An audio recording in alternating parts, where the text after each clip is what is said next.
Hello everybody. This paper, The Reformer Pushing the Limits of Language Modeling, came in ICLR 2020, and we are going to today have a small look into Hugging Face's PyTorch implementation of this paper. I am Hitesh Kolcha, and let's begin. So The Reformer, the paper was published by researchers from UC Berkeley and Google Research, and the basic premise of this paper is the architectural changes that are needed to make transformers work for very, very long sequences. Now, generally transformers work to sequences of length, say 512, but what changes need to be made to scale it to, say, sequences of length 64,000? So one problem is the order of L square time complexity of attention, because every word attends to every other word in the sequence. So they make an approximation for the self-attention using locality sensitive hashing. The time complexity is reduced to order of L log L.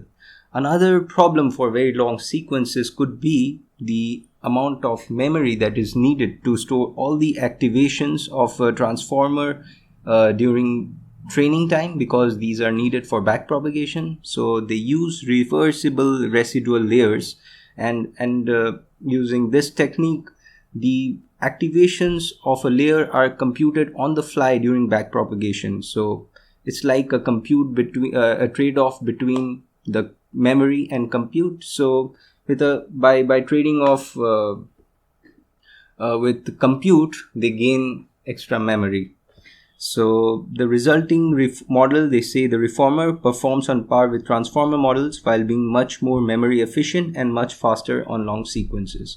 So we'll discuss the paper and as well as the code. So I would say that please go ahead and have a look at this amazing blog by Hugging Face, which is authored by Patrick von Platen, and it would really help you dive into the code with me much better. And the code that I shall discuss is the one that's implemented by Hugging Face, and it's in PyTorch, and here is the link to its GitHub code. And none of the code that I see here, the diagrams that I use are of my own. These are of the respective authors as well as Hugging Face. So I'm new to PyTorch, and I'm actually reading the code of Reformer as a learning exercise. So please excuse me if I make any mistakes. I'm assuming that you know the transformer architecture and I've read Attention is All You Need paper. And I will discuss some parts of Reformer but I won't go into a lot of depth. But I would go through the code. So the question is, what are the problems of transformers if we want to make them work for very long sequences? In terms of speed complexity, as we discussed, the self-attention mechanism is order of n squared, because you see for every word you need to take after transforming them into query keys, we need to take a dot product for every word with every other word. So this becomes an order of n square computation. That's a problem. Again, in terms of memory, we see that the full attention matrix, that is query into k transpose, that's a batch size into length. This is pretty large, and it can become a memory bottleneck in the inference time, especially if our sequence length is very, very large. Another problem, a potential memory bottleneck, is the feed-forward block. So within the feed-forward block, there are two linear layers. The first linear layer projects the input from D model to D feed-forward. This dimension is generally 4 times D model. So this is a wide multilayer perceptron, and this can be a memory bottleneck. Now, at the time of training a transformer, we need to store the activations for all the n layers, and that is would require a lot of memory if our sequence length is very large. Again, for position embeddings, we can note that any of the parameters that we have in a standard transformer are not dependent on the sequence length. The parameters for multi-head attention or the parameters or feed forward are the same parameters that are shared across time steps. So so they are not dependent on the sequence length. However, the position embeddings, they are unique for every position, and hence, say for a sequence length of 64,000, you need to store a matrix of size 64,000 into the dimension size of the model, which is, say, even if it is 512, it would become a very large matrix, and that needs to be stored on RAM, on disk, wherever this model is stored. So this is not a very efficient way to store the position embeddings. So let's see how Reformer tries to overcome these shortcomings. So there are 4 unique innovations specifically in Transformer. First of all, they do an approximate attention instead of the full attention. It's just like using locality sensitive hashing to find nearest neighbors for every vector, so that for a given query you don't have to do attention with all the other words, but only words which are nearby or words which are similar. So that's the approximate attention, and by the entire procedure, the time complexity in terms of the length of the sequence is reduced from order of L square to order of L log L. So we'll discuss this self-attention, LSH self-attention in detail. The second innovation is the reversible residual layers. They take this idea from Gomez et al. And the basic idea is that during the forward prop, there is no need to save any activations. At the time of back prop, we can compute them again, and we'll go through this idea in detail and see how exactly this is done. So this saves a lot of memory, because we don't have to store the memory for all the layers, and we can just do with saving the memory for a single layer. So that's a significant amount of memory savings that we have. Another thing is the chunked feed forward. You don't have to compute all the feed forward. We saw that the first linear layer in the feed forward was very wide and hence is memory intensive. So using chunking, they divide the sequence length into chunks and compute the feed forward layers independently for them, and it's not done parallelly. So in that manner, this reduces a memory bottleneck. Again, there was the problem of axial position. There was a problem of positional encodings for them being too large to store in memory. So using intelligent parameter sharing, they actually decompose this position embeddings into 2 matrices, and we will discuss how they actually implement this axial position embeddings, which enables them to create word embeddings or position embeddings for very, very long sequences with not as many number of parameters as would have traditionally been used for a standard transformer. So what is the locality sensitive hashing, and how does Reformer reduce this quadratic computation in self-attention? First of all, what they do is make the query and key vectors same as each other, so that if a word A is close to word B, it also means word B is close to word A. So this kind of a commutativity is achieved by making queries equals to keys, and they observe in a general transformer doing this does not significantly reduce its performance by a large amount. So now what they do is they query make the queries and keys equal to each other, and the basic idea is to cluster the queries together. So instead of taking of a word attending to all the other words in the sequence, maybe it can just do an attention with only the words which are in the same cluster. So this would significantly reduce the amount of compute that's required to do self-attention.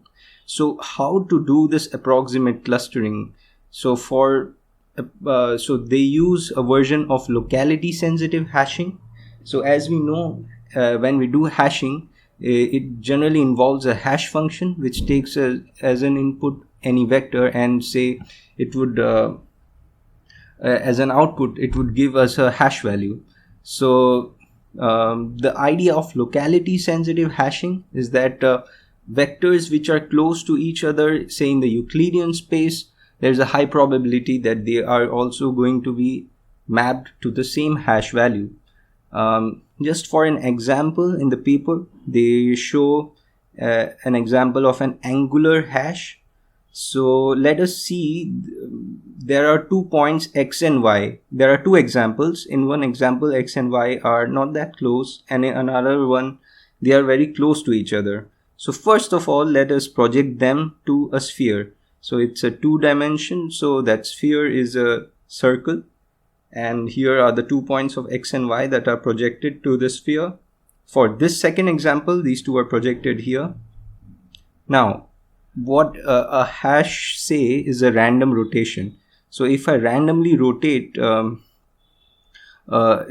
a vector theta, we see that and divide, say, the space into 4 parts, and these 4 parts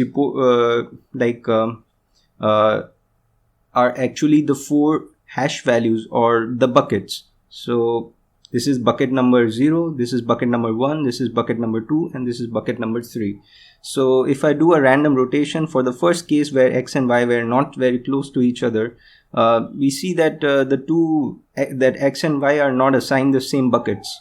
In the second case they are, in the third case again they are not. So these are 3 different random rotations, theta 0, theta 1, and theta 2, and each of them can be perceived as different hash functions, and in general they do not have the same hash values or the same buckets. However, if we see in the second example where x and y are close to each other, any random rotation, theta 0, theta 1, or theta 2, it's with a very high probability for the 3 different hashes, we see that they are assigned the same set of buckets, bucket number 0, bucket number 2, and bucket number 1. So we can see this angular hash is a good enough locality sensitive hash. The hash they really use is the LSH scheme of Andoni et al. In 2015. I won't go through the details of why this LSH works. I would rather just focus on how it is implemented. So if I say that the number of buckets is equal to b, let us assume that we have a random matrix R of size dk comma b by 2, where dk is nothing but the dimension that the representations are reduced to by the query key and value matrices. So this is dk. So let us assume that we have a random matrix R of size dk and comma b by 2. So if I create a vector by transforming my input x by this random vector xr, say since x was sequence length into dk, and I multiply it by dk comma b by 2, I would get sequence length into b by 2, and when I concatenate xr and minus xr, I get a matrix of which is like sequence length into b. And if I take an argmax in the last dimension, the value which I am getting from this hash function, so this argmax could either be from 0 to b minus 1, as we see that this is a matrix which is time steps into b, and the argmax I'm taking in the last dimension. This value of this hx is something between 0 to b minus 1. If you want to look at the proofs of why this works and how this works, please refer to the paper, and it is out of scope for this discussion. But we see that this is one LSH scheme that they use in this paper, which assigns any vector a bucket which is between 0 to b minus 1. So what is this LSH self-attention? Suppose we had this original sequence of vectors and we have transformed it using a transformation matrix, and we have said that the queries and keys are the same. So both the queries and the keys are actually the same vector here. Now we use this locality sensitive hashing to get buckets. And so for each word vector, for each vector here, we are assigning a bucket, and the colors in this diagram correspond to the different values of the buckets. So say the first one was assigned a blue bucket, the second one was assigned a yellow bucket, third one was assigned a blue bucket again, and so on. And these are numbered, so something is 0, 1, 2, 3, 4 and till b-1. After doing this LSH bucketing, we need to, as we had discussed earlier, we want a word to attend to only words which are close to each other. So items which are of the same bucket are more likely to be close to each other. So we sort this sequence by their LSH bucket values, and we see here that now the blue ones are close to each other, the yellow ones are close to each other, white ones are close to each other, red ones are close to each other. And now we would ideally want that a vector in blue would do an attention only with other vectors of blue. But it might be possible that that the vectors which are assigned the same bucket, the sizes of these buckets are not necessarily uniform, but to do these computations in a vectorized form, what we next do is divide this sequence into chunks. And here we have divided this sequence into chunks, and then then any vector can do a self-attention either with other elements of the same bucket within its chunk, or say some chunks before it, because it is possible that just like these two cases, that some elements of a bucket are in a vector are in the next chunk, and some elements of the vector of the same bucket are in the chunk that is adjacent to it. So if it's a causal language modeling that we are doing, then generally a word can only attend to all the words before it. So in this paper, they mostly discuss that scenario. That is why they consider taking an attention only with a few chunks to one chunk left of it. But if we are doing, if we have an application where we are using this reformer for where there is no such hard constraint that has to be a causal attention only, then we can say that any vector within a chunk can attend to some chunks before it and some chunks after it. So that can be defined and configured, and this is how the LSH mechanism works. So in this case, in this example, we just used a single hash and did this LSH self-attention. What we can do is not just use one hash, but use some number of hashes, and we get these output values for all the n number of hashes. Then we can take softmax across the different hashes, so that we can, in that manner, it is possible that if one hash wasn't able to wasn't say good enough, we using a number of hashes would definitely help every word attend to words which are really close all across the sequence. So this is the LSH self-attention. The next important part of Reformer are the reversible layers. So what exactly are reversible layers? The basic idea, as I said, is using the is to implement a block of computation in such a way that the inputs to this block can be computed using the outputs from this block. And we design the computation graph in such a manner.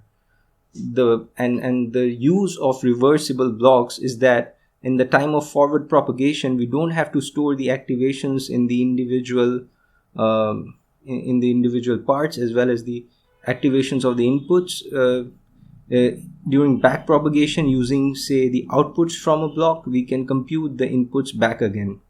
So here what we generally do is split for the first layer, which we duplicate the input into two streams.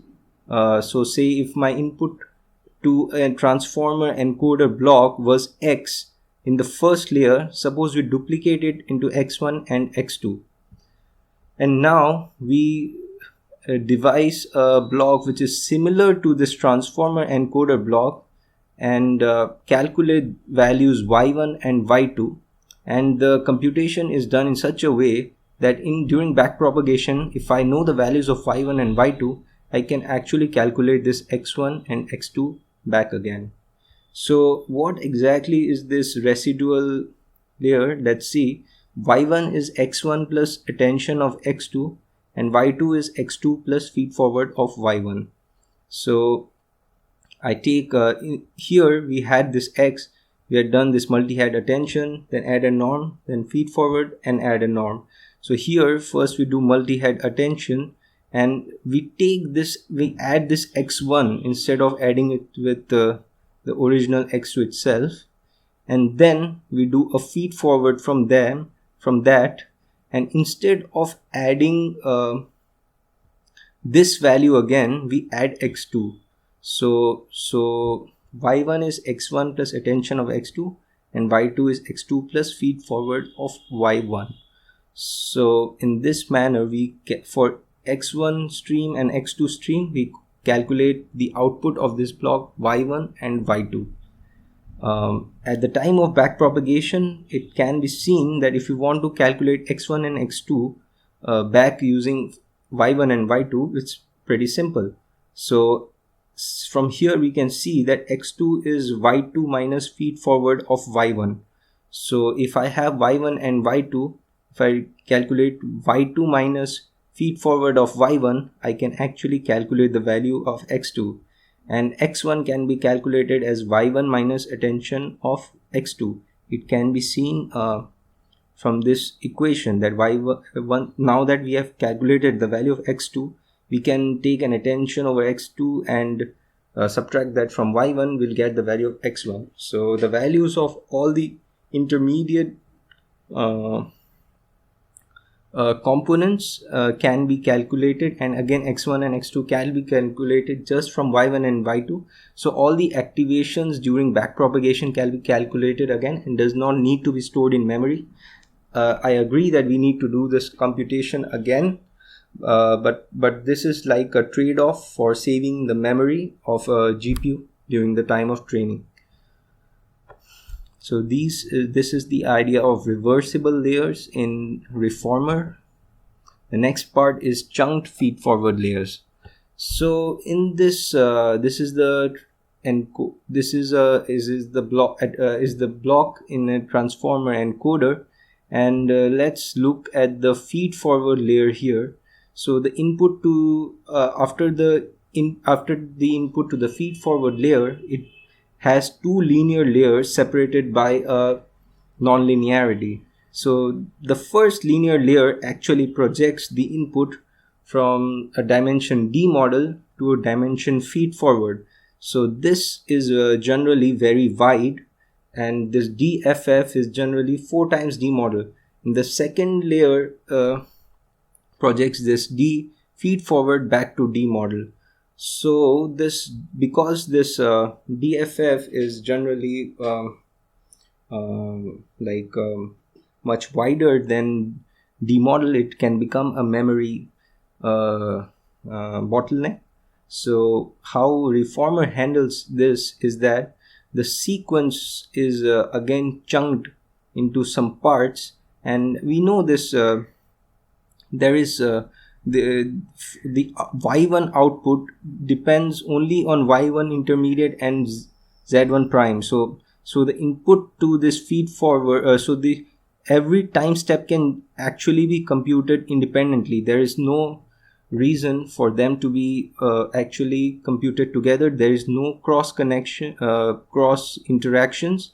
within this feed-forward layer. So what they do is divide this sequence into some chunks across the sequence length and calculate the values for these chunks parallelly. And like within a chunk, the calculation is done parallelly, but all the other chunks are processed serially. So at a time in memory, you need to just process one chunk, and that helps us reduce this memory bottleneck. So if I want to get an output from this feed forward layer, so first we divide the input into chunks x1, x2, dot dot xc, where c is the number of chunks, and the output from this feed forward, the output of a chunk is just the feed forward through the input chunk. So the chunks are computed, the feed forwards are passed through these chunks serially, and in this manner this memory bottleneck issue is avoided. I forgot to mention that within this reversible layers, there was this, along with this addition and residual connection, there was this normalization. So in this reformer, these normalization step is generally included inside this multi-head attention and feed forward. So those don't happen at this addition, and this normalizations are included inside the multi-head attention and the feed forward layers. Okay, so now I would read this part from the paper itself. With chunking and reversible layers, the memory we use for activations in the whole network is independent of the number of layers, as we discussed. And however, the parameters grow as the numbers grow with the number of layers. And this is remedied because we can swap layer parameters to and from CPU memory when this layer is not computing. And in a standard transformer, this would be inefficient because memory transfer to CPU is slow. The batch size is multiplied by length in transformer is much larger, and therefore the amount of compute done with the parameters amortizes the cost of their transfer. So basically they say that even though we don't have to store the activations for the whole network, the number of the parameters are still there, and they are needed. For the different layers, we have to save them, but we do not store all of them in the GPU. We can transfer them from CPU to GPU. In a normal case, this transfer may become a bottleneck in computation time, but since in our case we use the reformer in cases where the sequence lengths are very large, so this more or less is not as inefficient as it looks like, because the transfer of parameters from memory from CPU to GPU is not the bottleneck here. Let's have a look at the axial position encodings. So generally in a transformer, we have a position encoding matrix which is like n max into model size, and why not factorize this n max into say n1 and n2? For an example, if this n max were to be 49, let's factorize this into 7 into 7. 7 into 7 is 49. So this matrix can be represented as this 3D tensor, which is 7 into 7, and this is the model size. Now this tensor can also be seen as composed of two tensors, a yellow one and a blue one. So we have splitted the tensor in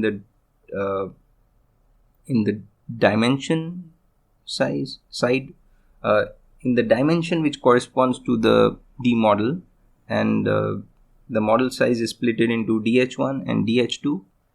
So we can actually see this entire tensor as a concatenation of these two tensors, one in the blue one and the yellow one. Now in reformer, they do some intelligent parameter sharing to reduce the number of parameters for position embeddings by actually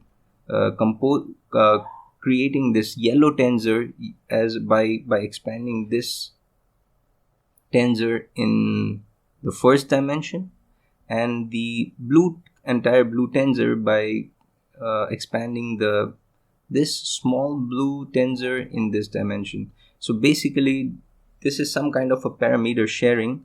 So the bottom half embedding for any particular position, say, is common for all elements within this particular column, and within a row all elements have the same set of dimensions for the upper half. So for an example, say for this embedding E1, it's E up 1 concatenated with E down 1, and E2 prime is E up 1 concatenated with E down 2. So all the positions within the same say row, they have the same upper set of upper dimensions, but their lower dimensions are all different. And for within a column, they have the same bottom half dimension vectors, but the upper half dimension vectors all vary. So in this way, every position embedding is unique, and we have factorized the original position embedding matrix into just these two set of matrices. This matrix is D1 into N2, and this is D2 into N1. Now let's have a look at the code.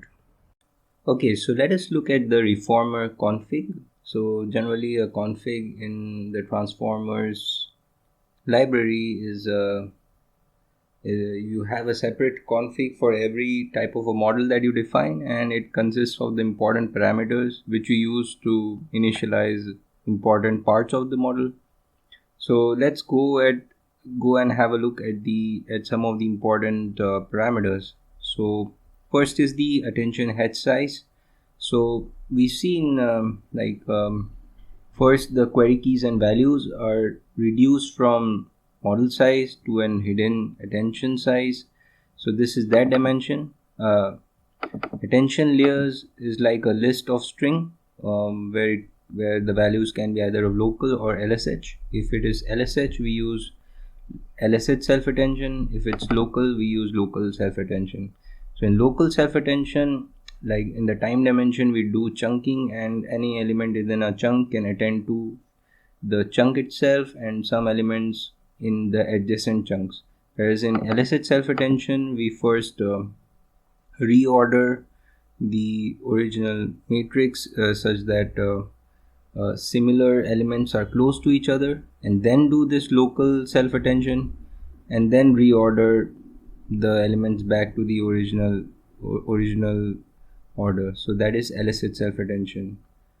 Next is axial position embeddings. So we had discussed that whether the axial position encodings which are used in the reformer paper. So this is a boolean which can be set to either true or false, whether we want to use axial position embeddings or not. Axial position shape is like the lengths in which the maximum sequence length can be factorized to in axial position embeddings, and also in the dimension side in axial position embeddings we saw the D1 and D2 that can be passed in axial position embeddings dimension. So if you are doing like language, if the reformer is used for as on top of the reformer language model is used, then this is called. We won't be discussing this. Next is feed forward size. So this is nothing but the DFF, that is the dimension to which the first linear layer in the feed forward block, the dimension which it projects to. Next is the hidden activation, that is in between the two feed forward layers. What hidden activation do we use?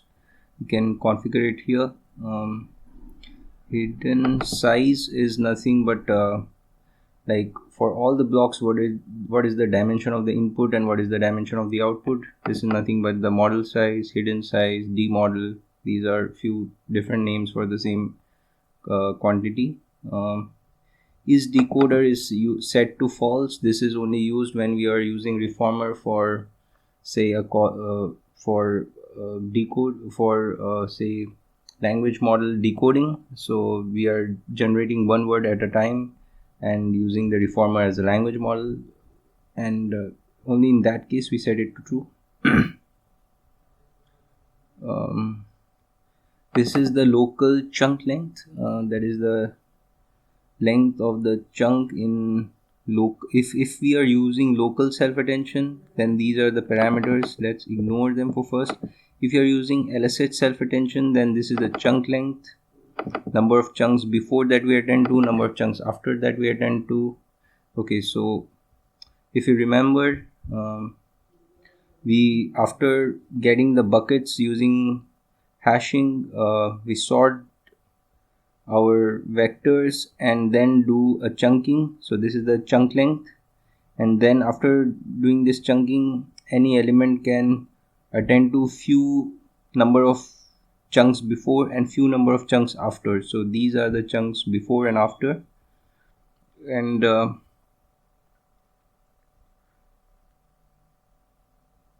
this is the maximum position embedding size. This is the number of attention heads. This is the number of buckets. So they say that based on the sequence length, a good value for the number of buckets is calculated. So the reformer paper suggests that this should be 2 times the sequence length divided by the chunk length, and if so there are 2 ways in which this number of buckets can be calculated. One is either a list and another is an integer. So we are not considering the second case. We are considering the simple case where the number of buckets is an integer. Next is the number of hashes, because we do multiple rounds of hashing and then combine those values. This is the vocab size. Then next is tie word embeddings and use cache. So use cache is set to false, and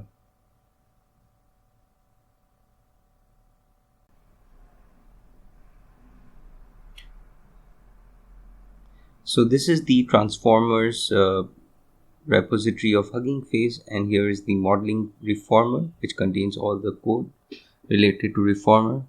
I've copied this and made 2 local copies where I have commented some parts of the code to help us navigate through them. None of the code that I discuss now is written by me. Please forgive me if I use terms like if I use terms in the first person. And since we do not have a lot of time left, I guess we would look at only the LSH Self Attention class, the ReformerEncoder class, and the ReformerLayer class. Okay, so let's discuss the class LSH Self Attention. It inherits from nn.module and efficient attention mixin. The parameters that we are going to use are actually taken from the config that we had defined, and as we go through the code, we'll interact with a few important parameters. I have written a short name for each of them. So number of hashes, I'm saying it to be h. Number of attention heads, let's call that m. Let the attention head size be d attention, that is the size in which the query keys and values, the dimension in which the query keys and values are projected to. The all head size is nothing but the number of attention heads into attention head size, and this is generally equal to the hidden size, which is t model. And okay, so let's define the projection matrices. So in Reformer, the query and key projection matrices are the same, the parameters are shared. So it's an nn.linear from hidden size to all head size. So instead of having m, that is number of for each attention head, instead of having different projection matrices and then doing attention and then concatenating the outputs together, we have actually created a projection matrix which is concatenated from before itself. So it's from hidden size to all head size. This is the projection matrix for the value, which is nn.linear from hidden size to all hidden size. We'll save the buffers for the masks, and this is the initialization code. So in the forward, we'll pass through it the hidden states, that is the input to this LSH Self Attention, and if we want to pass an attention mask, we can do so. These are parameters. The head mask is if we want to mask some specific heads. Number of hashes, we said that it is h. And of course, if you are using it as a decoder right now, then we would set use cache is equal to true. Right now, we'll discuss the code only for use cache equal to false, and we won't pass the past bucket states, the past buckets, and so on.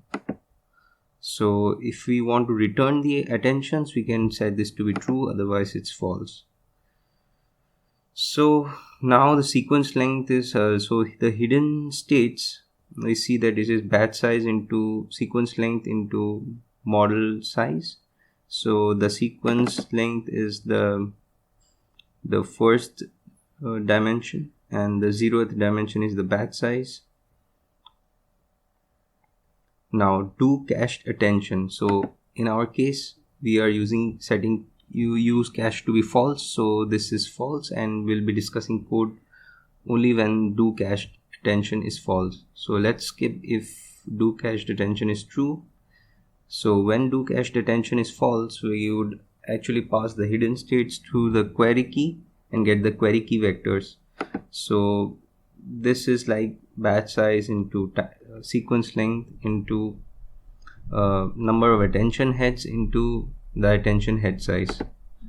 And similarly, we'll also project the hidden states using the value to get the value vectors.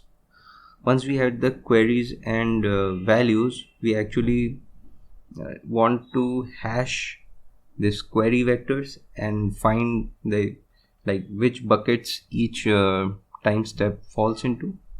So to do that, if not do cached attention, right? So let's first reshape our query and value vectors.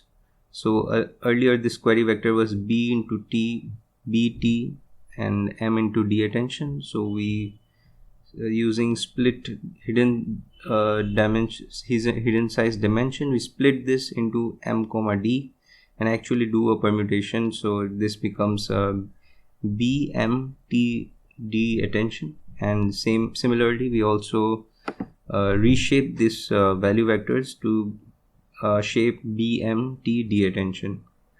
Now this part is false, so we are not going to, this part won't be evaluated because do cached attention is false. So now the hidden states, we do not need them in memory, as we see that we'll keep only those parts of inputs in memory which are really needed. So we'll free memory for hidden states. Next is do we need to do standard self attention? So if my sequence length is less than my chunk length, so even in LSH attention within a chunk, like we actually chunk the sequence length into different chunks. So if my sequence length is smaller than the chunk length, then there is no point and to do an LSH self attention. We can do a standard self attention, and these other parts, this use cache is false, so the second part is not evaluated. So from the first part, if the sequence length is smaller than chunk length, we'll do a standard self attention. But let us assume the case where we do LSH self attention and not standard. So if you don't do the standard self attention, first we need to set the number of buckets. So in the paper, using the sequence length, the recommended size is 2 times the sequence length divided by the chunk size, that is generally said to be the number of buckets, and we try to ensure that the bucket size is some say exponential of 2, so it is generally 2 to the power something. So it's implemented in that way, and so the number of buckets, as we had seen in the config, it could be set to either an integer or it could be set to a list. We'll only consider the simple case where the number of buckets is set to an integer and it's not factorized. So since we know buckets had been passed to this, we'll first hash the query and key vectors to get the buckets, and let's go and see this method. So the idea of hash vectors is to basically take my query and key vectors which are same and actually do LSH locality sensitive hashing, find the buckets for them and return them. So you see that self.hash vectors returns the buckets. Now how exactly is this hashing done? We had discussed that we define some rotation matrix and we define different rotation matrices for different hashes. So as there are the number of hashes, so many rotation matrices we need, and then we take okay, let me actually show.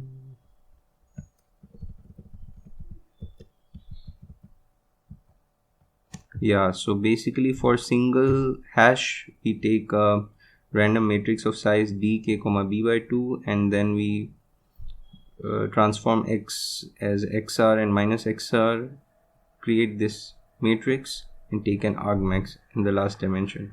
So instead of if we had h number of hashes, we could actually take h comma dk comma b by 2 size of a matrix and then do like the same set of operations.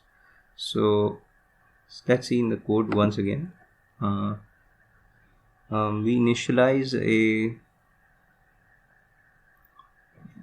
okay, so let's see this vectors that I passed to this hash vectors.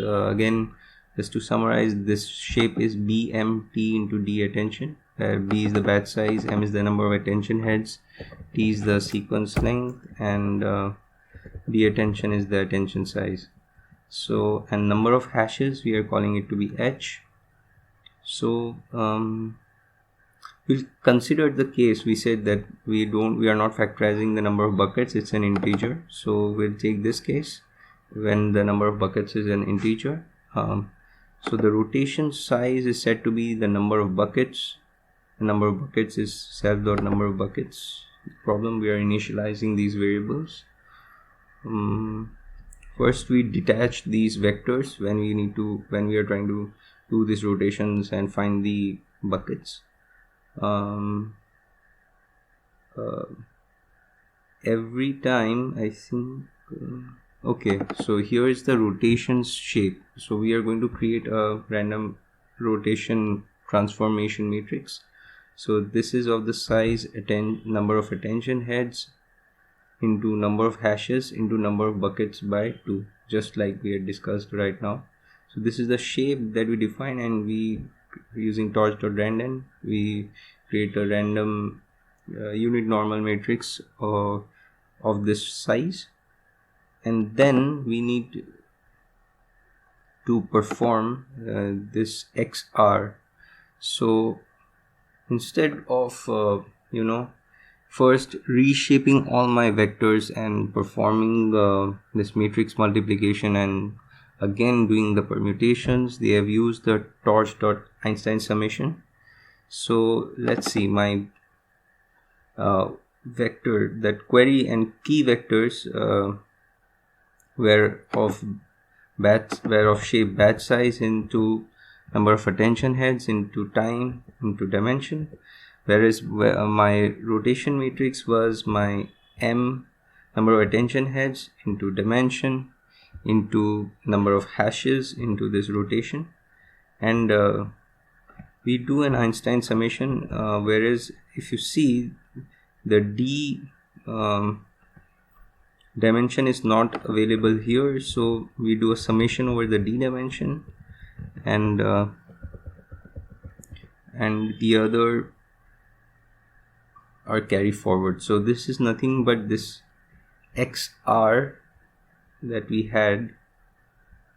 This is the xr that we had done, but this is represented using Einstein summation, and after rotation the vector that I get is batch size into number of attention heads into number of hashes into sequence length into r, where r is equal to my number of buckets by 2.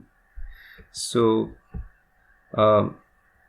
we now concatenate xr and minus xr, so we get rotated vectors of this dimension, and we take an argmax over the last dimension to get my buckets, which is bm, which is of shape batch size into attention heads into number of hashes into sequence length. Okay, for consistency let's use a small t everywhere. Cool, so we got the buckets, and now the next thing is that if in my original sentences, if I had an attention masks, that meant that we had done padding. So for those padding we need to assign some bucket values, and we would ideally want them to be in different buckets. So what we do is actually, if we do have an attention mask and it's not completely, and the attention mask is not completely masked, what we do is in the buckets wherever there is an attention mask, there first we increase the number of buckets by 1. So whatever was there in the buckets, that was between 0 to b minus 1. Now we have increased the value of b, where b is the number of buckets, and now wherever the attention was, wherever there was a mask in this attention, there we set the value of the buckets mask. So there we set the value of buckets to be the newest value of b minus 1, which is increased by 1. So this will ensure that all the elements which are padded would be assigned the same bucket, and there won't be an attention between elements and padded vectors. Now the offsets is equal to torch.arrange. Okay, so now my buckets is of the shape BMHT. Yeah, and for simplicity, let us assume that my bucket is of shape H, T. Now, if I also suppose if I had a list, a matrix of this form, and I then reshape into H into T, I have linearized this matrix. Suppose I wanted to sort this new matrix, but even after sorting, I suppose I didn't want that the first T elements get mixed with the next elements from the elements from 0 to 0 till T don't get mixed with the elements from T till 2 till 2T don't get mixed with elements from 2T till 3T, and they don't get mixed with elements between, say, H minus 1T till ht, and if I suppose wanted to ensure that what can I do? I can actually add some offsets to to these elements. Now the first all elements in this bucket have values between 0 till the bucket size -1. So what I can do is, for these elements, the first set of first list, I can add a value of say I don't have to add any offset here. For the next list, I can add an offset of say bucket size. So every element in this list would be greater than the element of the first list. For every element in this list, I would add 2 times bucket size, and for every element, and so on and so forth. And for every element in this list, I would add an offset of the say the number of hashes -1 times the bucket size. So in this way, if I add these offsets, even after sorting, my buckets won't overlap. Thus, let us see what we do is to create such offsets. Let's create an offset of number of, which is like torch.arrange of number of hashes. So its shape would be something like number of hashes, and then I multiply this by in fact its shape would be probably, yeah, I don't know if it's a shape 0 or shape 1, but anyways, so what we do is that no, it's a shape 1, yeah. Okay, so once I have this offsets, I multiply it by number of buckets and do this kind of a dot view. So now my offsets would be of a shape 1 1 h1. Okay, now I want to expand like broadcast this offsets to the full size, so as to make it batch size into number of attention heads into the number of hashes, and the last dimension would be 1, I guess. And then I add this to the buckets, so that now even after I reshape, suppose the buckets currently my buckets are of the shape BMHT. Suppose I reshape them to BMH into T. Even after I reshape this and then I do an arc sort with dimension equals to -1, even then, like the way that this offsets have been added, it would be ensured that lists of buckets do not get like buckets for different hashes don't get mixed together. They would stay separate. So now once I have this offset buckets, what would be its shape?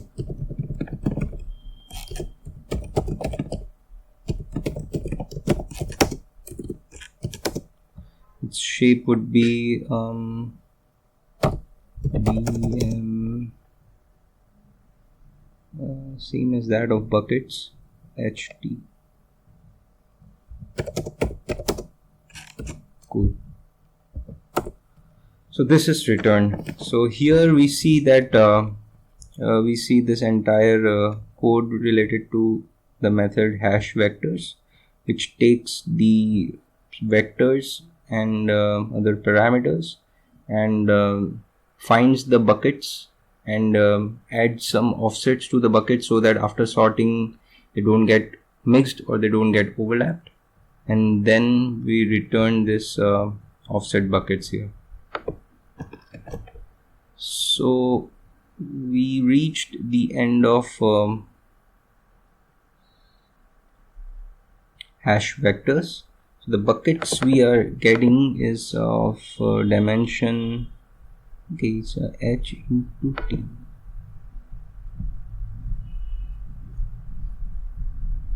Let me see.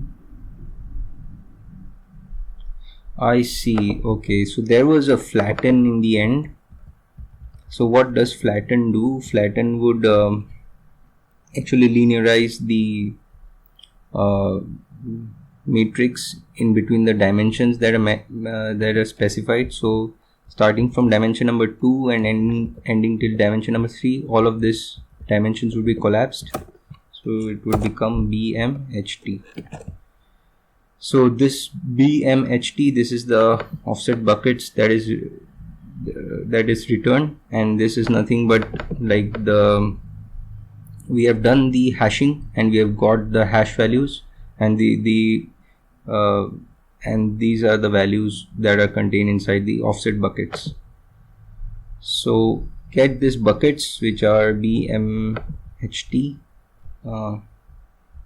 and now what is the next thing that we need to do? We need to use this buckets and then perform then sort my sequence using these buckets, then do chunking in the time dimension, then perform self attention by attending to few chunks before, few chunks later, and after I do that, I need to since I have done this for multiple hash functions, I need to combine those values using the logits and get a single output, and that would be the output from this model. So we are midway here. Next part, let's see, they are just asserting that the last buckets dot shape -1 is equal to number of hashes into sequence length. That's all right. Next thing is to actually get the arc sort using these buckets, and also get the indices if I want to get my original order back. So this is the indexes. So if I do an arc sort, I can do using these indices. I've just done an arc sort using these buckets here inside this method, and this is the indices that once I have sorted my array, if I want to get the original order back, I can use these indices. So these are calculated using the get sorted bucket index and undo sorted bucket index. I'm not going to go into this entire code here. It's self-explanatory. One thing that I found interesting is the stable arc sort that has been used. So the basic idea behind this table arc sort is that suppose I have a set of integers, say x1, x2 and dot xn. The problem with the normal arc sort is that if there are two elements which are of the same value, then a normal arc sort may return the indices in any random order. So if it is not always that the element which is first in the list is given an index earlier than another element that is later in the list and has the same value. So the basic so how we exactly do that? Okay, so how we exactly sort this? So suppose I'm assuming that from x1 to xn, all of them are integers, then the difference between any two elements is at most only 1. So what I do is first I multiply everything by n. So I make it n times x1, n times x2, n times xn. Right. So yeah. So I multiply every element by n. So these are positive integers. So multiplying by n would not change my value of arc sort. Now I add 0 to the first element and 1 to the second element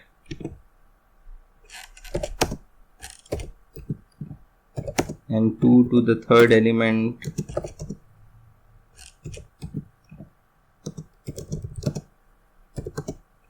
and n minus 1 to the last element. So what this does is that for any two numbers, for any two integers which were there originally, now when I've multiplied by n, the difference between the largest and the second largest or any two numbers is at least capital N. So when I'm adding numbers between 1 till n minus 1, I'm not actually changing the order of arc sort between the two lists, because like adding n minus 1 will not make a number which was smaller to be greater than a new number. However, by doing this, now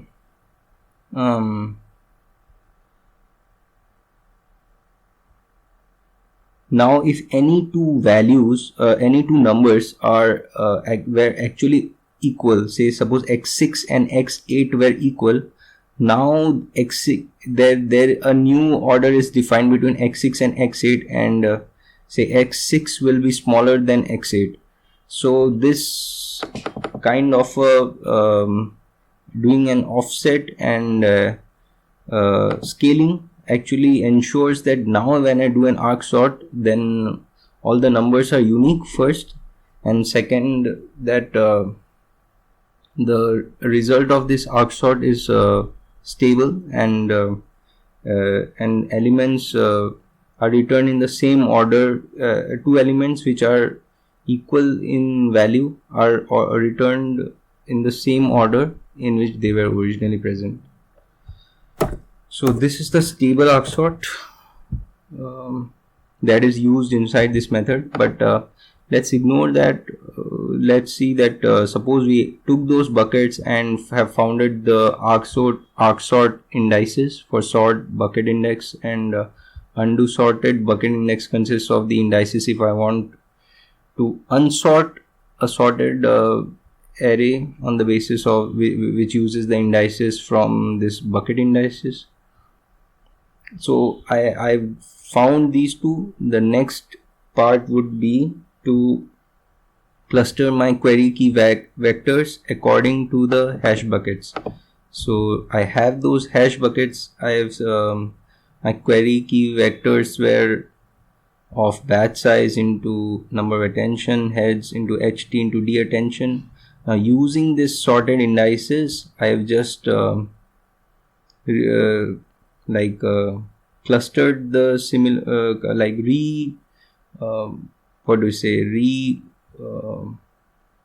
change the sequence of ordering between those elements or vectors. So let's have a look here. So this is the particular step that we are in, that we first found the buckets. Using these buckets we found the order in which an arc sort would give, and using that order we have reordered those individual vectors. So that's the step that happens inside gathered by expansion. So you have gathered by expansion the query and key vectors. Now we just this query vector will just split this hidden time, this sequence length time dimension to to chunks. So the idea was that once we have this, we would actually do a chunking and then perform the self-attention. So when I do this chunking, so let the length of a chunk, this chunk length, let us call it to be L. So now this HT, I have chunked it into chunks of size L, and HT by L is the number of chunks that I have. So I've reshaped my query key vectors. Now it has become batch size into number of attention heads into number of chunks into chunk length into attention head size. Similarly, for the value vectors also I do the same thing. So this is the value vectors dot shape, and okay, so I've done this chunking. The next part is to let's see this diagram again. Now once we have done this chunking, the next part is to do this attention. But before doing this attention, we know that we can only attend an element in a chunk can only attend to number of chunks before the current chunk and number of chunks after. So we need to reshape our vectors again. So before doing that, they've actually scaled the key vectors as it's given in the paper.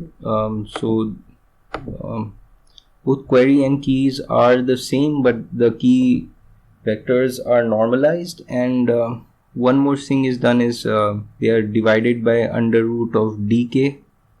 So that's same as the self-attention. The attention is all you need paper.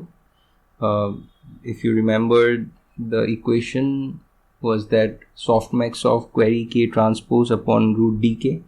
So that entire thing for the key vector, we just normalize it and divide it by root dk. Once this has been done,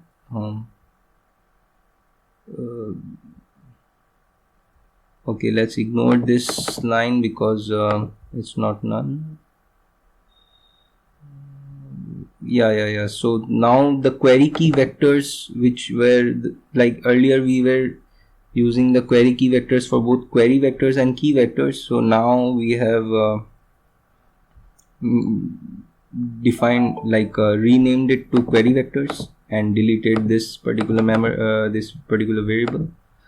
The next part is that now I have my query vectors, I have my key vectors, I have my value vectors, then I want to perform an attention. And before performing an attention, as I said, that I can attend only to few chunks before and few chunks after. So that entire thing has to be implemented. So that is inside the self.attend, which we are going to see next.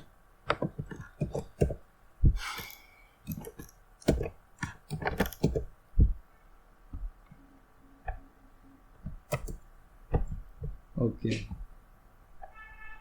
So this self.attend takes the queries, key vectors, and the value vectors, sorted bucket indices, attention mask, head mask, and these two are false. Let us say that do cached attention and do standard self-attention is set to be false. So this query key and value vectors are all of the shape, batch size, number of attention heads into number of chunks into chunk length into attention head size, and sorted bucket index per hash, its shape is batch size into attention heads into HT.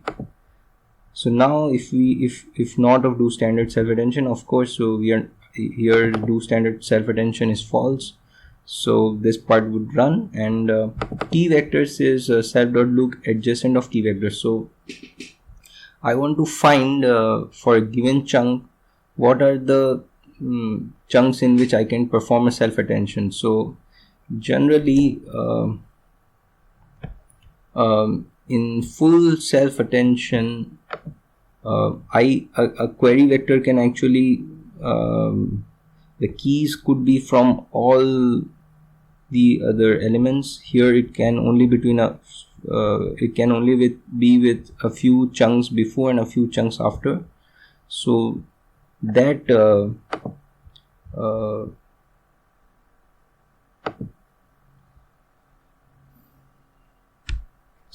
matrix is actually calculated using look adjacent. So look adjacent, I'm not going to look at the implementation. I would just show what I will just read the documentation of this method because of lack of time.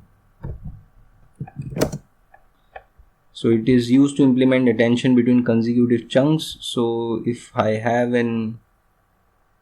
as an input an element of size of this shape, that is batch size into number of attention heads into h into t, the number of chunks into chunk size. What I want to find is a few chunks, the number of chunks before and number of chunks after.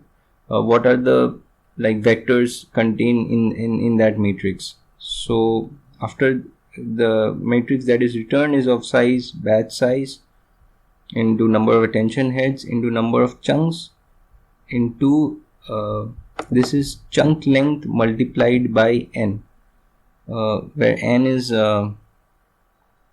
number of chunks before plus number of chunks after plus 1. That is, I'm taking all the vectors of my current chunk and my number of chunks before and number of chunk after. So okay, look adjacent was called in append. Similarly, for value vectors, I do a look adjacent, and then I've found my key and value vectors which are of this new shape, and there is a restricted area in which I would be performing attention, and then I just have to take this new query into K transpose. So first I do a transpose between my key vectors, and then I do a matrix multiplication with my query. So if I remember right, my query was batch size into number of attention heads into number of chunks into chunk length into d attention, and the key transpose is d attention into L into n. So the query K transpose becomes batch size into number of attention heads into number of chunks into chunk length into this L times n, where this is this chunk length into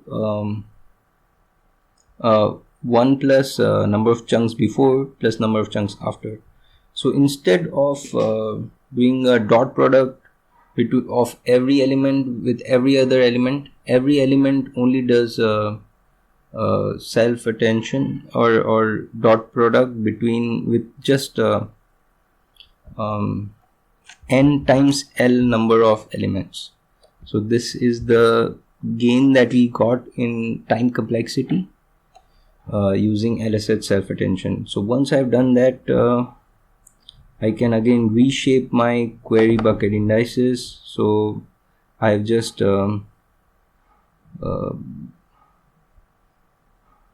split the sequence length dimension to again the number of chunks into chunk length. So I've chunked my indices, sorted indices. I've similarly for the key bucket indices, I've sorted them as I've chunked them as well. Once I've done that, okay, if query key dots dot delete, okay. So next part is to actually compute my mask. So the idea of computing my mask is that I want elements to attend to only the same bucket values, and by doing that I using my original attention mask and the new masks that I want to do, like this mask is calculated. I'm not going to go through the entire code for that.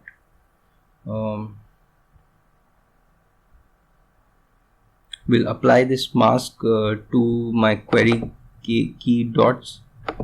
So like wherever this mask is there, I just fill that mask value in this query key transpose matrix. And then next part is just to compute my softmax. So I find the logits, which is torch.logsum exp of query key dots, since I am keeping dimension equal to true. So for the last time, like I have done this logsum exp, so this is reduced, and since I'm keep dimension to be true, so this would become of size 1 now. Then my attention probabilities is nothing but torch.exp query key dots minus logits. So just to see, e to the power a minus b is nothing but e to the power a divided by e to the power b, and query key, and if I see this logits,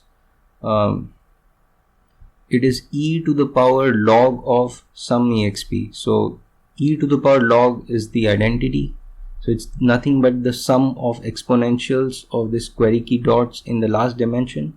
So whole in whole, this attention probabilities is just the output of my softmax, and my logits is nothing but just the numerator of my it's the, I think, the denominator of my softmax in the last dimension. So once I have my attention probabilities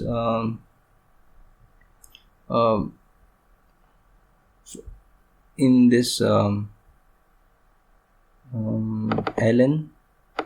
so I just want to do first I multiply it by mask, and then I want to do a matrix multiplication with my value vectors. So if I remember it right, I just had to compute my, in my general attention, it's softmax of query into k transpose, and then I multiplied by my values.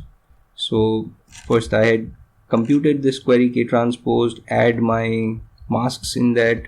Now I've computed my softmax, and I'll just do a matrix multiplication with my value vector.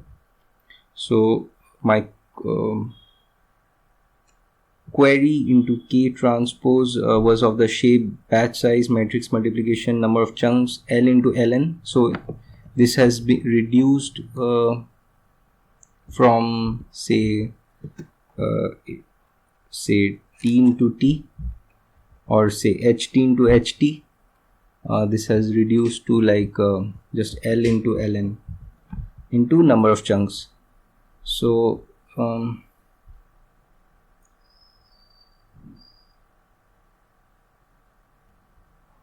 so now I can delete my value vectors because I don't need it anymore, and I can just reshape my logits. So you see that my logits were of shape ht number of chunks into chunk length into 1. So I would just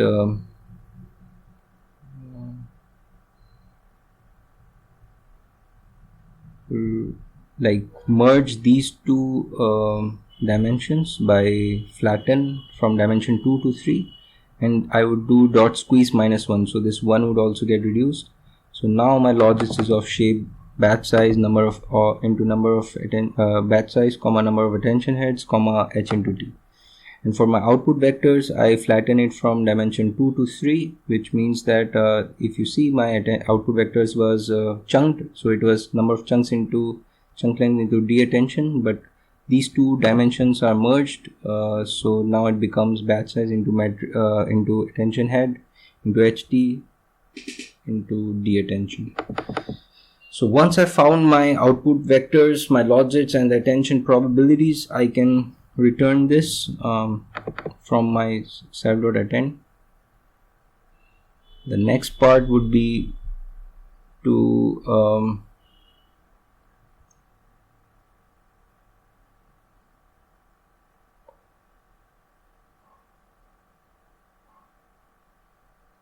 the next part would then be to actually get my original ordering of words back. So right now I had sorted all of my vectors and performed this self-attention. I want the original order back. So since for this new ordering I want that gradients should also be correctly routed in back propagation, I need to write a custom autograd function. So they have written an custom autograd function by the name of reverse sort. So class reverse sort function, this does nothing but does this reverse sorting for my output vectors, and also handles the correct routing of my gradients as well in the backprop. So since I had to write this, I wanted to write it's not me, since we had to write this backprop differently, so the author of this code has implemented it as a separate function. So this reverse sort gives us the original order of output vectors and logits back, and for that we used again this sorted bucket indices and the undo sorted bucket indices.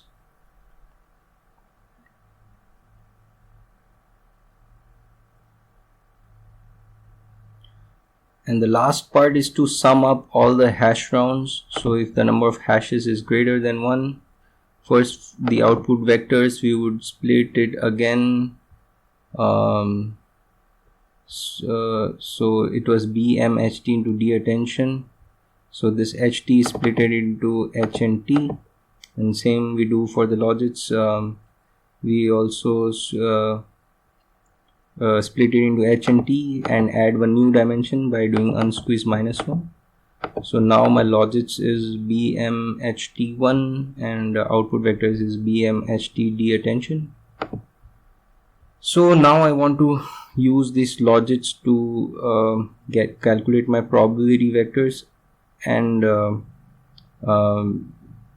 actually combine my output vectors on the basis of these probability vectors. So finally the along the H dimension is collapsed, and we combine these output vectors using these probability vectors, and we get after multiple rounds of hashing, we combine all those outputs, and the outputs from this are batch size into attention heads, to sequence length, into D attention. So now we can delete the probability vectors, free the memory for logits, and reshape the output vectors back to like the original size, the D model, as we say, and return the output in the appropriate. Okay, so let us see how the concept of reversible layers has been implemented in Reformer. So let's look at the class ReformerLayer. It inherits from nn.module. So while initializing, we pass the config and the layer ID. So layer ID is used to determine that the attention that we are going to use within this layer, so whether it's LSH or local attention, and we initialize it to the same. So ReformerAttention is a class, and its object we make using this config and layer ID. And basically a reformer layer has two parts. One is the attention and another is the feed forward. So as in reformer, we use this chunk reformer feed forward and initialize it using the config. So let us have a look at the forward function. So we have seen how in reversible layers in reformer, the input streams are x1 and x2. X2 is passed through the attention and x1 is added to it to give us y1, and we do a feed forward through y1 and add x2 to it to give us y2. So this y1 and y2 are passed to the next layers, and this architecture is implemented in such a way that using y1 and y2 during back propagation we can get back x1 and x2. So by that way we don't need to store all the activations during forward prop, because they can be calculated on the fly in the back prop. And this is some kind of a trade-off between compute and memory, as in during training we don't have to store the activations for all our layers, and in the back propagation we just have to compute these activations again. So let us see in the forward in the forward method of this reformer layer. So this x1 is nothing as the previous attention output, and the hidden states is the x2. So these two are received in the forward layer, in the forward method, and the other parameters are passed, but these two are the more important ones. So first of all, we are doing with torch.nograd, as we will define our backward pass ourselves, and in the forward we are not needing to save the gradients. So first of all we pass the hidden states and calculate the attention. So attention outputs is self.attention, and to it we are passing the hidden states and calculating the attentions. So attention output is attention outputs dot hidden states. So now we had seen the code of LSH Self Attention, and this hidden states is actually the output that we need here. Now we see that we have to add this x1 to it to get us y1. So y1 is nothing but attention output. So attention output is equal to previous attention output plus attention output. So this plus this is this.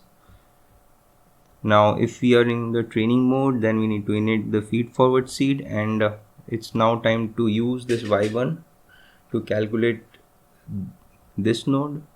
So and then add it with x2 to get us y2. So hidden states is equal to hidden states plus self dot feed forward attention output. So we do self dot feed forward of attention output and add it to hidden states to get us the hidden states for the next that will be passed to the next layer. So we create this reformer output object and pass the variables that we have created and computed right now, and return it. So this was the forward method. Let us see that during the backward pass how we actually calculate our gradients. So the two things that we need to do in the backward pass, one is that we will be getting the gradient of the error with respect to this y1, and we'll get the gradient of the error with respect to y2. So we need to calculate what is the gradient of the error with respect to x1, x2, and also for all the parameters inside attention and feed forward, we need to calculate what their dot grad should hold for each of the parameters within attention and feed forward, we need to find what their dot grad values should be. Okay, so let us see the gradient of error with respect to this attention output. This we call it as the grad attention output. The gradient of error with respect to hidden state is the grad hidden states. Next attention output is nothing but this attention output, so there's a slight difference in naming, and this hidden states is this y2 hidden states.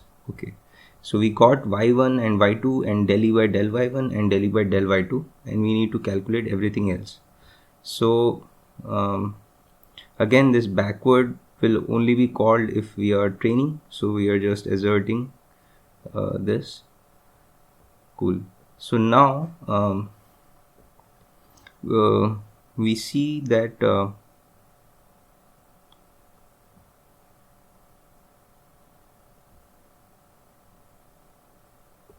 with torch.enable grad, we set this next attention output dot requires gradient equal to true, and using this y1 we first calculate this value of residual hidden states. So residual hidden state is nothing but self dot feed forward of next attention output, and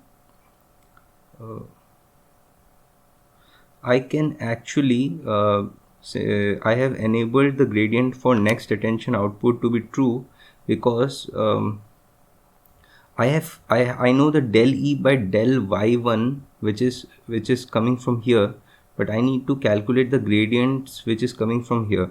So I have so what I do that the gradients of del e by del y2 which are coming from here, like since this is a plus sign, they directly go here and in this path. So if I do residual hidden states dot backward and use this gradient, which is the gradient hidden states, I can actually calculate the attention output dot grad would contain the gradients coming from here. So here we have done this residual hidden states dot backward of gradient hidden states by passing this gradient here. Now again, once I have once attention output dot grad has stored this gradients, we have also calculated the gradients for all parameters inside this feed forward. Now let us calculate the value of x2. So with torch dot no grad we calculate the value of x2.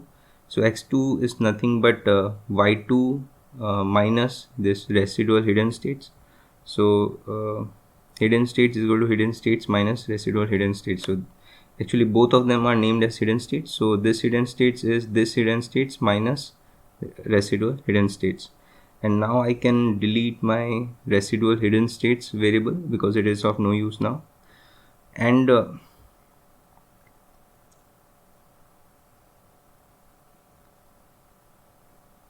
the gradient that should be here should be the sum of this attention dot output grad that I have saved, which is coming because of gradients from here, as well as del e by del y1 that I had received from the next layer.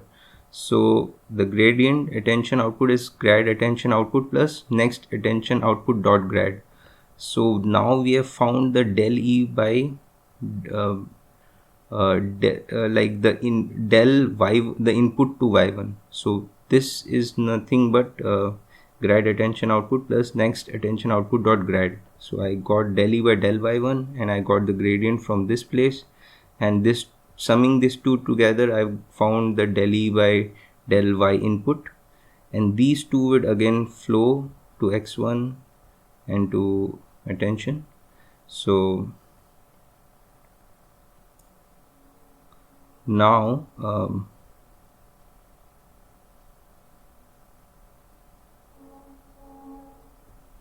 I found this grad attention output. Cool. So with torch.enable gradient,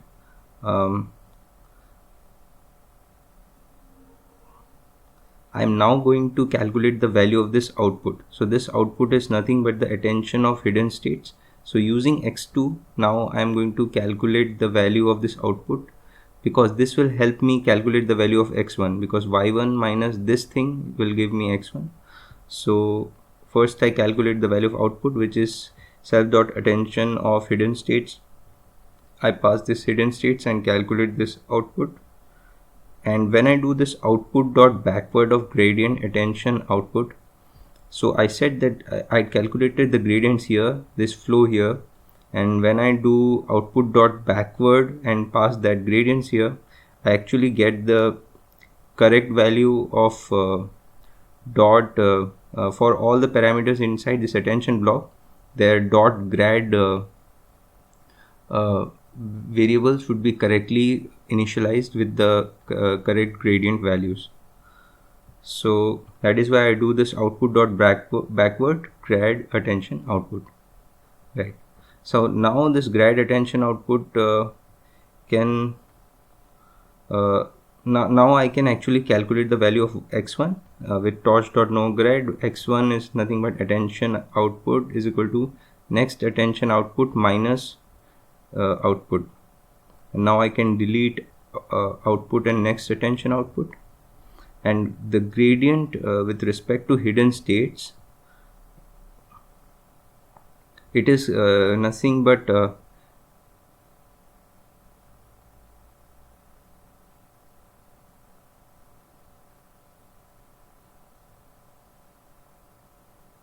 gradients that have flown from here and the gradients that would be flowing from here. So the gradients that are flowing from here are grad hidden states, and because of this attention there was this gradient flowing from here, that is nothing but the hidden states dot grad, because I had done this output dot backward.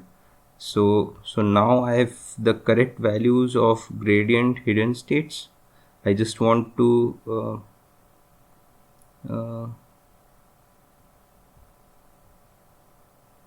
okay, so gradient of attention previous attention output is nothing but I guess they are using the same name of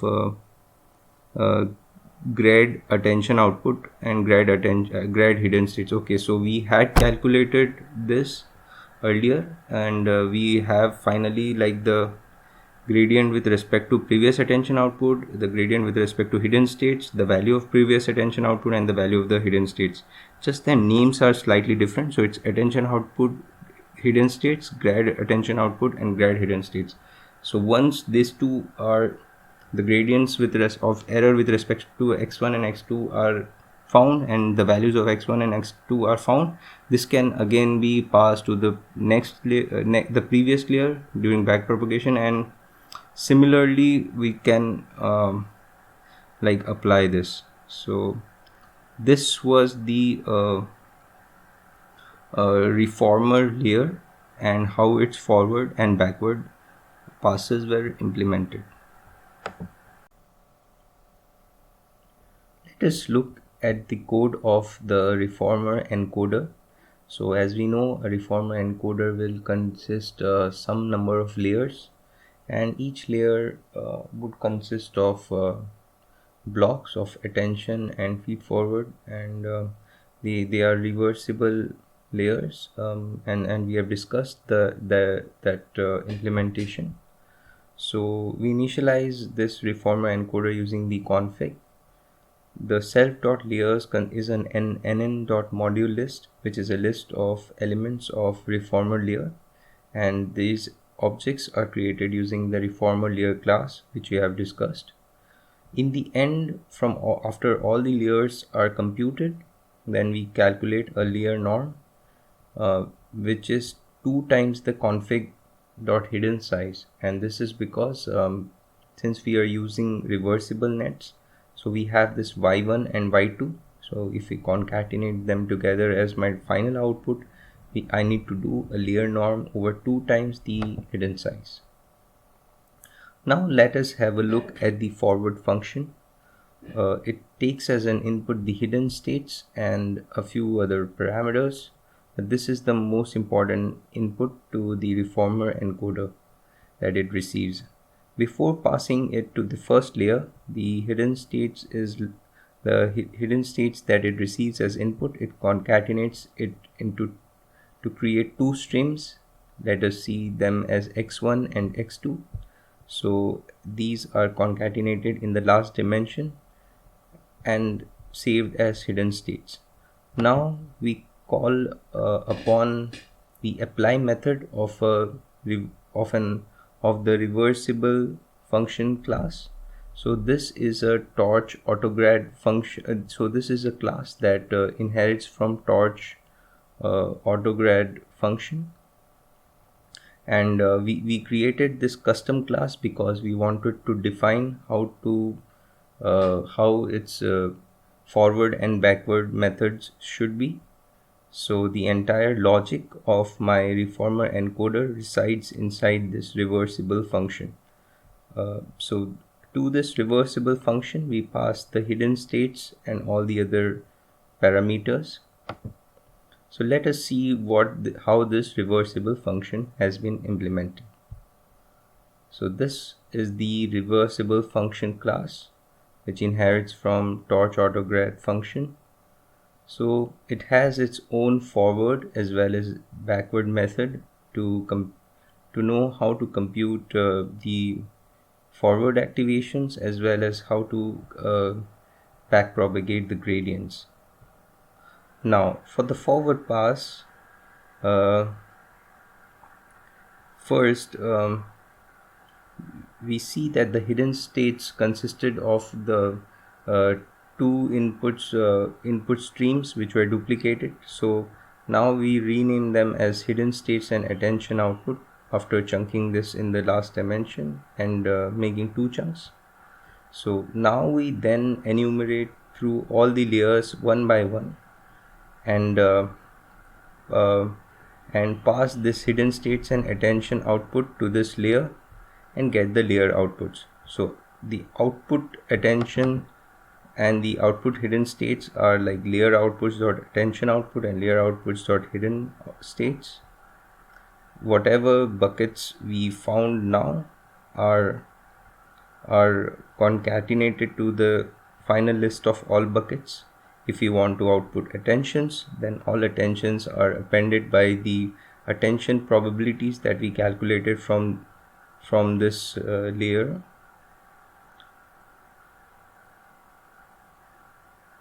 And if we want to output the hidden states, then we also output the hidden states of the last layer. Then we add this hidden states to all hidden states.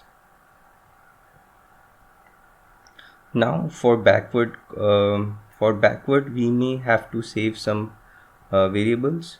So the last attention output, we save it for the backward, and we also save for the backward the last hidden states. We also save the layers, all buckets, head mask and attention mask. So this forward function returns the attention output and hidden states concatenated together from the last dimension. And as we can see here, this hidden states is the reversible function dot apply, and that is why when we do this layer norm, the dimension that we initialize this layer norm with is 2 times the hidden dimension. Now let us see how we implemented the backward method for this reversible function. This reversible backward would get the gradient with respect to hidden states, but remember this hidden states is actually a concatenation of these two. So this gradient of hidden states is chunked to get the gradient for the attention output and the gradient for the hidden states. From the saved tensors we can get the attention output and the hidden states. Now the idea is to calculate the gradients in a backward pass from last layer till the first. So we iterate through all the layers in a reverse order. So the buckets for a particular layer is all like from the all buckets we remove the last bucket and choose the rest of them. So when we individually call the layer.backward pass, so this backward pass we had discussed when we had seen the ReformerLayer code, which were reversible layers, and they had their own backward pass method implemented. Once we have this output, we can concatenate the gradient output.grad attention output and output.grad hidden states to get the gradient with respect to the hidden states, and we return them. So this was the implementation for the reversible function. So this sums up the ReformerEncoder class. So thanks for joining me. I'm really sorry, as I was doing this editing, I saw the large number of mistakes that I made, but I am too lazy to go back and correct them or record this again.